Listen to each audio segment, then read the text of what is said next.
Más y mejores empresarios, el podcast de AGE Uruguay que busca ayudar a construir, impulsar y fortalecer la nueva generación de empresarios de nuestro país y, por qué no, del mundo.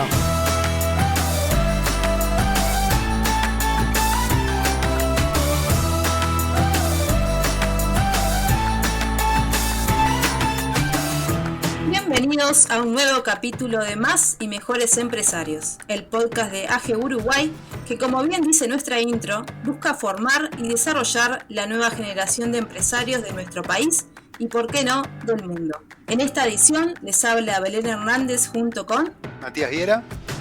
Más y Mejores Empresarios. Primero que nada, antes de ir de lleno a lo que va a ser este segundo capítulo, queremos aprovechar para agradecer a todos los oyentes y a la comunidad de jóvenes empresarios que se suscribieron al podcast luego de lo que fue el lanzamiento de nuestro primer capítulo, que se centró básicamente en presentar lo que es este proyecto y lo que es AGE Uruguay. También queremos recordarles que el jueves pasado subimos al canal el evento sobre comunicación en tiempos de crisis que dirigió nuestro expresidente Pablo Vuela.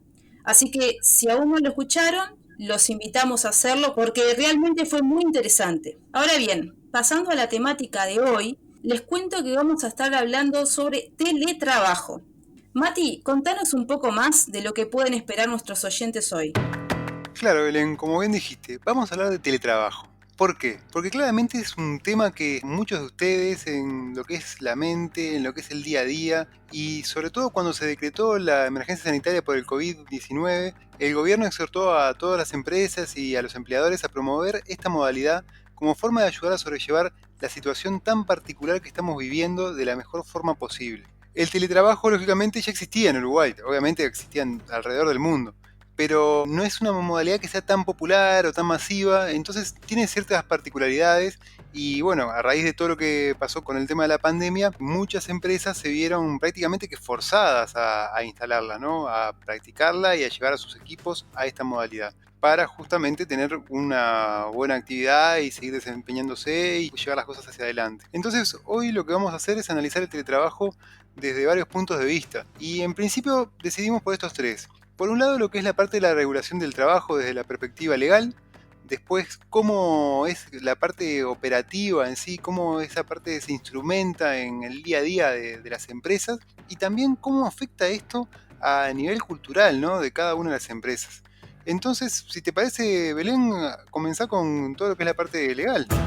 Más y Mejores Empresarios. Lo primero y principal que debemos tener en cuenta sobre el teletrabajo y el derecho es aclarar que en Uruguay hasta el momento no existe una regulación específica respecto a esta temática, respecto al teletrabajo.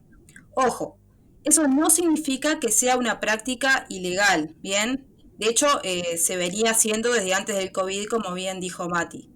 Especialmente se hacía en el marco de lo que son altos mandos o puestos que por sus características tuvieran la flexibilidad necesaria para poder adaptarse fácilmente, ¿no? Claro está que ante esta nueva realidad, los casos de empresas que optaron por pasarse al teletrabajo aumentaron considerablemente. De hecho, el propio gobierno dictó un decreto en marzo, el decreto 94 del 2020, que en su artículo 6 dice lo siguiente y se los voy a leer textual. Exhórtase a todos los empleadores a instrumentar y promover, en todos los casos que sea posible, que los trabajadores realicen sus tareas en sus domicilios. Esta situación deberá ser comunicada a la Inspección General de Trabajo a sus efectos. El empleador deberá suministrar los implementos necesarios para realizar la tarea encomendada. Eso es básicamente lo que dice el decreto al respecto. Y esto supone tres cosas importantes. Primero, que al haber una exhortación, también hay cierta validación de la modalidad, más allá de que en los hechos ya existía. Segundo, que si una empresa opta por aplicarlo, tiene que comunicarlo, como bien dice la regulación, a la Inspección de Trabajo. Hoy en día el mecanismo es bastante sencillo, es mediante un correo electrónico, entonces cada empresa lo que tiene que hacer es mandar un mail identificándose, hace mención a lo que es la política de teletrabajo que adoptó y al cumplimiento de las medidas preventivas de la expansión del COVID, También tiene que incluir la cantidad de empleados que van a estar realizando el teletrabajo y, por último, la fecha de inicio de la modalidad. Pero es un trámite bien sencillo, bien accesible, que cualquier empresa lo puede hacer por sus propios medios. Y por último, la tercera implicancia es que este decreto indica claramente que es carga del empleador brindar los suministros para que el empleado pueda trabajar desde su casa o donde esté. Es decir, que si el empleado para su trabajo utilizaba necesariamente una tecnología puntual, la empresa tiene que buscar la forma de habilitarle la misma tecnología. A ver, sobre este punto entendemos que pueden haber ciertas flexibilidades, ¿no? Ya que no es lo mismo trabajar en casa que en una oficina. Pero lo cierto es que la obligación de proveer los medios y los materiales es la misma tanto en modalidad presencial como de teletrabajo. Así que hoy en día, como decíamos al inicio, la regulación formal es prácticamente inexistente. Por eso, lo que se sugiere, lo que los abogados normalmente sugerimos a las empresas es que generen políticas, protocolos, manuales o como quieran llamarle, ¿sí? Donde establezcan las reglas de funcionamiento del teletrabajo y también se pauten las expectativas que pueden tener las empresas respecto a la función de sus trabajadores. Pero, antes de terminar con la sección legal, les cuento que lo que sí está sobre la mesa es un proyecto de ley de teletrabajo para el sector privado que presentó la senadora Carmen Sanguinetti en abril. La verdad que analizarlo en profundidad implicaría un capítulo aparte del podcast, pero para que tengan una idea, por ejemplo, regula el concepto de teletrabajo y lo que se considera un teletrabajador, indica que la modalidad debe pactarse por escrito, que será opcional de las partes si el trabajo se hace desde un punto remoto, en particular, léase casa o donde esté la persona, o también va a tener la opción de poder moverse en forma dinámica y alternativa. Y fundamentalmente incorpora dos artículos que a mi criterio son clave. En primer lugar, dice que el teletrabajador estará excluido del derecho de limitación de la jornada diaria. Aunque a priori pareciera ser algo, digamos, negativo para el empleado, en realidad no lo es, porque le va a permitir distribuir el trabajo libremente en los horarios que a él o a ella más le convenga, siempre y cuando obviamente se respeten los máximos semanales que serán de 44 o 48 horas dependiendo del sector. Y además establece el derecho a la desconexión, es decir, el derecho de la persona a desconectarse de los dispositivos digitales y la tecnología en general, algo que hoy en día la verdad que no es menor, siendo que muchos de nosotros, por esa proximidad o cercanía que te brinda un correo o un WhatsApp, terminamos desvirtuando un poco lo que es la jornada laboral ajena y escribiendo o contactándonos a cualquier hora y en cualquier momento. Ahora bien, yendo a lo que es el segundo foco de análisis, Mati, vos que tenés muchísima experiencia en la instrumentación, en la parte operacional, contale a nuestros oyentes qué herramientas o qué cosas pueden tener en cuenta para instrumentar esta modalidad de forma exitosa. Más y mejores empresarios. Claro, es como todo lo que comentás, todo el tema legal es nuevo para todos, así como las herramientas digitales para otras empresas también es nuevo. ¿Qué herramientas? ¿Cómo adaptarse? Bueno, esto depende mucho de cada empresa, cada tipo de servicio o cada producto que comercialice, ¿verdad? Pero principalmente los primeros pasos es pensar en, bueno, la salud de nuestros colaboradores, pensar en la salud propia nuestra también y ver qué herramientas son las más necesarias para estar en contacto con nuestros colaboradores y nuestros clientes. Entonces, hay herramientas que vamos a utilizar y seguiremos utilizando en el día a día, como puede ser lo que es el correo electrónico, el WhatsApp, lo que son documentos online, que ahí ya empezamos a hacer algunos cambios respecto a lo que eran los documentos habitualmente formales que se utilizaban en disco duro, ¿verdad? Por ejemplo, muchos de ustedes tendrán un Microsoft Word, un Excel, un OpenOffice o alguna de estas herramientas que también se pueden utilizar y son documentos que los dejaban guardados en su disco duro. Y bueno, y ahí empezaban con el tema de los versionados. Ese tipo de versionados muchas veces genera algún tipo de dificultades o mismo quien nunca tuvo un versionado de documentos de versión final final. Te lo envío por mail, lo pudiste ver. Y bueno, todo ese tipo de situaciones que se empiezan a dar que no siempre son las mejores y que bueno, para eso una de las herramientas que recomendamos es comenzar a trabajar en la nube, desde lo que sería Google Drive, desde lo que sería OneDrive de Microsoft o cualquier otro tipo de herramienta que pueda generar lo que sería la redacción y colaboración online de los documentos. Esos serían como los primeros pasos. correo electrónico, WhatsApp establecido, con un horario, en lo posible quizás lo puedan poner con WhatsApp Business para mantener y preservar lo que es la salud mental de que después de determinado horario hay que cortar. Luego, llevar todo lo que son los documentos a la modalidad de trabajo online. Y sumado a esto, también hay que tener en cuenta todo lo que es herramientas de comunicación interna. No sugerimos utilizar WhatsApp como herramienta de comunicación interna, sino algún otro tipo de mensajería, como puede ser Slack, que permite diferenciar por distintos módulos y canales de temáticas. Entonces, podríamos agrupar a lo que son nuestros colaboradores por las distintas áreas y tener un canal que sea, por ejemplo, contabilidad, otro canal que sea marketing, otro canal que sea producción en miras de determinado objetivo que se tenga que hacer, así como también la utilización de Google Hangouts, que es ya un chat interno con el cual vienen los correos electrónicos de Gmail. Lo podrán ver abajo a la izquierda, donde, bueno, agregando los contactos, teniendo su correo electrónico @gmail, ya pueden acceder a lo que es todo ese tipo de mensajería interna. También hay toda una serie de prácticas que creo que están buenas promoverlas hacia el trabajo, que es en la medida de lo posible migrar la información hacia equipos donde los colaboradores tengan acceso. Entonces, no todos nuestros colaboradores tienen acceso a un buen equipo o a la información. Entonces, bueno, ahí hay que apoyarse en empresas que tengan ese tipo de servicios de trabajo y de migración de archivos en formato remoto, justamente para poder seguir accediendo a la información, que nuestros colaboradores sigan accediendo a la misma y puedan continuar operativos. ¿Para qué? Para que la producción siga avanzando.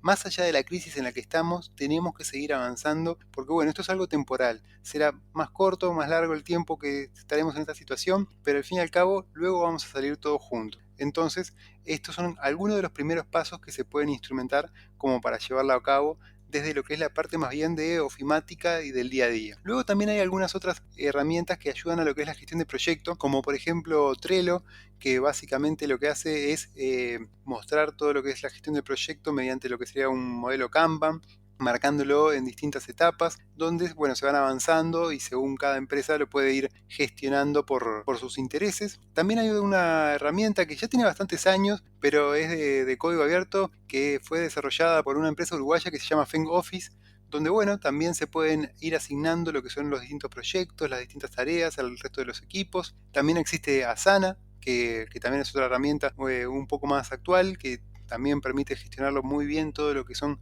el resto de los proyectos. Y bueno, en definitiva hay varias herramientas. Algunas son del tipo open source, es decir, que son de código abierto y no requieren un licenciamiento, pero sí probablemente requieren algún tipo de instalación y configuración inicial, y otras son ya de licenciamiento, donde todos los que accedan a esa licencia van a tener por lo general algún tipo de soporte. Entonces, bueno, esas son algunas de las herramientas que se pueden considerar para trasladar todo lo que es la operativa del día a día a nuestros colaboradores para seguir avanzando. Y bueno, nos pareció muy importante esto de compartir algunas de las mencionadas. Cada negocio tiene sus dinámicas y sus formas de intercambiar, ya sea hacia adentro con los colaboradores, hacia afuera con los clientes, pero sin duda alguna esto lleva a varios desafíos y que, bueno, esto también afecta a lo que es la cultura, ¿verdad?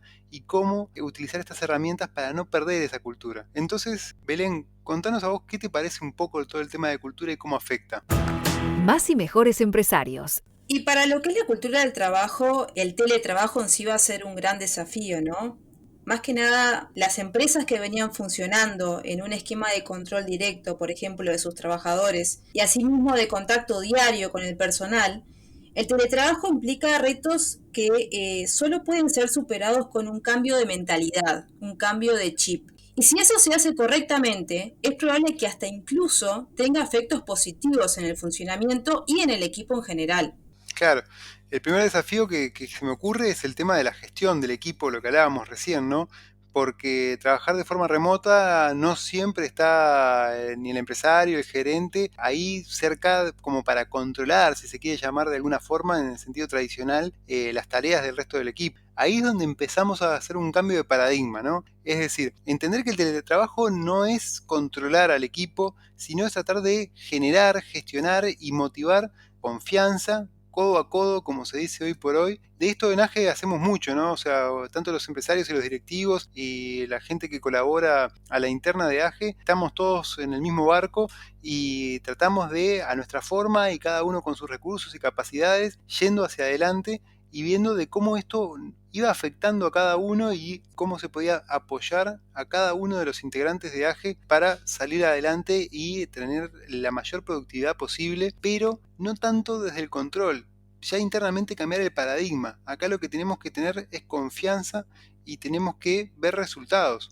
Entonces, bueno, si vemos resultados en tiempo y forma, no hace falta estar monitoreando presencialmente como era antes. Entonces, ya en el teletrabajo, todo esto que antes era tan tradicional y hasta en cierta forma es muy conservadora, sugerimos, o al menos desde mi perspectiva personal, bueno, que se vaya cambiando. Todo cambio lleva su tiempo, todo cambio afecta de una u otra forma, pero apostar más a la confianza con nuestro colaborador y apostar más a la confianza en lo que son los productos y los entregables que se generan justamente para seguir avanzando. Comparto totalmente lo que decís. A mi criterio, digo, las reglas de control para este esquema de trabajo tienen que dejar de pasar solamente por marcar una tarjeta o verificar que el empleado está efectivamente sentado en su silla 8 horas.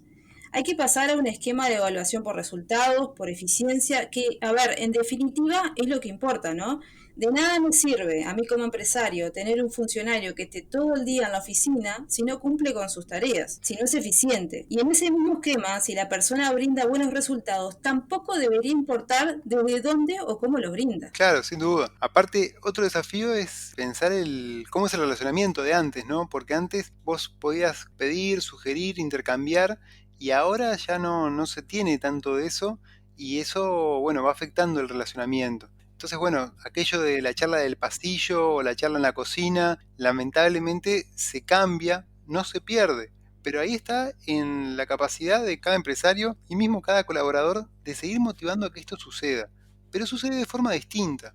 Esto estamos en etapa de cambios. Y bueno, ¿cómo es que sucede ahora? Y quizás suceda por un chat, quizás suceda con una videoconferencia uno a uno específicamente para actualizarse. Conozco empresas que han hecho, como en la herramienta que comentábamos de Slack, un canal que sea tips para padres, otro canal que sea tips para cocinar rápido y bien en épocas como de cuarentena. Entonces, bueno, eso va mucho en la creatividad y en que los líderes que tenga cada empresa asuman ese rol y salgan también de su zona de confort. Si bien el líder por naturaleza está acostumbrado a salir de su zona de confort, pero bueno, también llevar ese carisma hacia el ambiente digital justamente para seguir todos alineados y que la gente, si bien pierde el contacto físico y el contacto visual que generaba estar todos en una misma oficina, en una misma empresa, ahora por lo menos tenga un contacto digital y seguir todos conectados de alguna forma y sabiendo en qué están. Sí, es cierto. A ver, de las experiencias que nos han compartido, creo que una solución a lo que es la sinergia puede ser, por ejemplo, tener reuniones breves todos los días, de aproximadamente 15 minutos, pero no más de media hora, para que cada uno, en definitiva, exponga su trabajo o sus inquietudes. Ahora, insisto en que las reuniones deben ser breves y al grano. Si un tema requiere más tiempo de pienso o de deliberación, debería ser tratado por separado. De lo contrario, lo que pasa es que el equipo se desgasta en cuestiones secundarias y en definitiva se pierden horas constructivas de trabajo, ¿no? Seguro. Sí, ahí siempre hay pros y contras, ¿verdad? Siempre hay ventajas y desventajas. Pero bueno, centrémonos en lo positivo y centrémonos en las ventajas que esto da. Muchas empresas piensan que el tema de teletrabajo trae más desventajas. Pero si nos ponemos a pensar, vemos que en sí esto trae como una ventaja lo que es la reducción de lo que son los gastos de oficina, ya sea desde el punto de vista de alquiler, ya sea desde el punto de vista de mantenimiento. Hay varios aspectos que en gastos de oficina se van disminuyendo. También lo que es el colaborador y el empresario mismo trabaja en otro entorno, trabaja en un entorno más familiar, como es su propio hogar por lo general, y eso hace de que pueda compartir más tiempo con su familia y tener menos tiempos de traslados, con lo cual eso también hace que el trabajador esté más feliz y por tanto se tenga una menor rotación, con todas las complicaciones que sabemos que eso trae, el tema de la rotación en las empresas. Y además se fueron los límites, no hay más barreras, o sea, ya no es trabajo para el ambiente local porque tengo el siguiente cliente a 10 cuadras, a 1 kilómetro, a 2 kilómetros. Esto lo globaliza todo. El otro día me acordaba que en un mismo día tuve una reunión con una persona que estaba en Argentina y en Colombia, y después había otra persona que estaba en Ecuador y 2 personas acá en Uruguay. Y fue como haber viajado, haberme tomado esos aviones, pero todo de una en un mismo día, en un par de horas. Entonces ya el ámbito ya es global y no es solamente local. Y bueno, y también como otra de las ventajas está el tema de las ausencias, porque bueno, muchas veces el ausentismo se ve disminuido por el sencillo hecho de que capaz que la persona comenzaba mal su día, pero luego vio que no estaba tan mal y se pudo recomponer, comenzó su actividad un par de horas luego, en lugar de ausentarse todo el día con las complicaciones que tanto eso lleva para el colaborador como para la empresa. Entonces hay ventajas realmente sobre lo que es el teletrabajo, pero claro, es cambiar el paradigma, como decíamos. Tal cual, Mati. Me pasó de ver muchísimos empresarios que estaban muy asustados al principio cuando tuvieron que instaurar esta modalidad, y ahora la verdad que están chochos. Es algo que lleva tiempo y también un poco de acostumbramiento, ¿no? Pero yo creo que prácticamente es una herramienta de éxito por donde la mires. Más y mejores empresarios. Para ir cerrando un poco el tema, creo que vas a coincidir conmigo en que de lo que hemos intercambiado y de lo que estamos viviendo en el día a día, hay varias conclusiones que son importantes a destacar. Primero, ser conscientes que la modalidad del teletrabajo llegó para quedarse, siempre y cuando sea aplicable a la actividad de la empresa, ¿no? Pero creo que no va a haber una reversa en este sentido. Segundo, que por el desarrollo de la tecnología hay miles de herramientas, incluso hasta gratis, como bien comentabas hoy previamente, que pueden servir para su instrumentación. Y tercero, que el éxito de la instrumentación estará dado por la capacidad de los empresarios de liderar bajo otra modalidad, que ya no es la del control persona a persona, sino la construcción de confianza y equipo. Y finalmente, que en el caso de que opten por el teletrabajo y lo implementen exitosamente, probablemente eso redunde en beneficios directos tanto para la empresa como para las personas que trabajan en ella. Sí, sin duda, estoy de acuerdo contigo y creo que un poco la clave de todo esto es animarse, probar e ir para adelante y bueno, saber que hay cambios que adaptarse para seguir yendo hacia adelante. Más y mejores empresarios, el podcast de AGE Uruguay. Así que bueno, sin mucho más para agregar, creo que eso fue todo por lo que es el teletrabajo por ahora. Próximamente seguiremos con más temas. Y los invitamos a suscribirse a nuestro canal y si quieren escribirnos, nuestro correo electrónico es opinion@age.org.uy. Y bueno, ahí podemos compartir historias, realizar consultas o sugerencias y les mandamos un fuerte abrazo. Nos vemos en el próximo capítulo de Más y Mejores Empresarios, el podcast de AGE que busca ayudar, construir y fortalecer la nueva generación de empresarios en nuestro país y, por qué no, del mundo.